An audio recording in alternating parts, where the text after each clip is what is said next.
How to turn off read receipts in WhatsApp. In this quick tutorial, I'll show you how to turn off read receipts in WhatsApp so your contacts won't know when you have read their messages. Let's get started.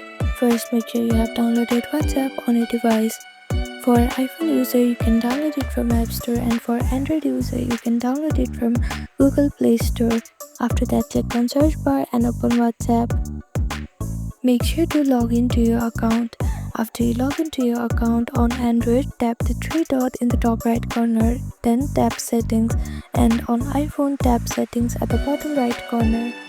Here click on this privacy option. Now scroll down a little bit and you'll find this read receipts option. Toggle it off to disable those blue ticks so when you have read messages.